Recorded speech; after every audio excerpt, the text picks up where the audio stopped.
Blessings everybody and welcome on Is It. Thank you all for joining my Patreon, and if I somewhere else you watch a video upon the internet, I don't know how it reach on the site, just to report it, alright?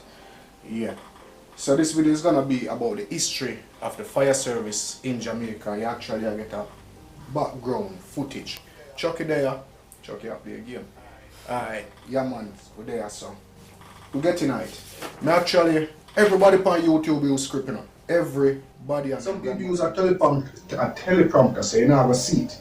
But it look like them all up on the screen. So I'm not gonna hide my script because I actually have to type out the thing and put the thing together before I actually use it. Alright? So yeah, welcome. The fire service in Jamaica was established in October 1871 with the formation of the Kingston Fire Brigade to satisfy the need for a trained and equipped fire service to be responsive to growth in the housing, industrial and commercial developments in Kingston following a spate of large fires which had ravaged sections of the city's commercial sectors. So the place did catch a fire too much, so them realized them need a fire service. Alright. Operating from Sutton Street in downtown Kingston, the brigade was then comprised of a horse-drawn steam pump and a small number of men under the command of a Scotsman, Mr. Alexander McFarlane. As the city grew, the need for wider fire coverage gave rise to the first substation, and that's in Halfway Tree, which is now the Halfway Tree Fire Station that was opened in the late 1930s.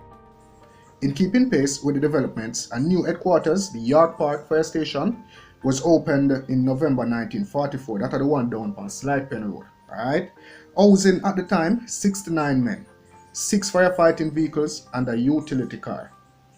Operating under the aegis of the Kingston and St. Andrew Fire Brigade KSA Act, the KSA Fire Brigade was primarily for the protection of life and property from the ravages of fire within the limits of the corporate area. So they're never really responsible for the countryside like the other parishes. However, the rural parishes in the island were not without their own defense against fire hazards, and under the Parochial Fire Brigade Act, 12 parish fire brigades were established at various times in St. Catherine, 1933, St. Elizabeth, 1934, Portland, 1936, St. James, 1942, St. Mary, 1948, St. Anne, 1951, Trelawney and Hanover, 1957, St. Thomas, Clarendon and Manchester, 1958, and Westmoreland in 1961.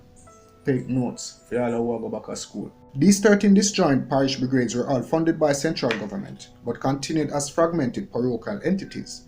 It was always the perception in the post-independence years that for greater cost effectiveness, more efficient fire coverage, greater command and control, among other things, the fragmented brigades should all be reorganized, unified and made answerable to one central command.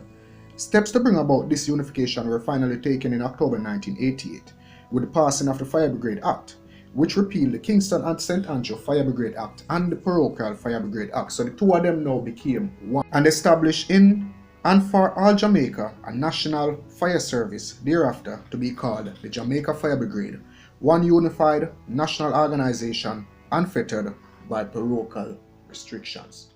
Thanks for watching.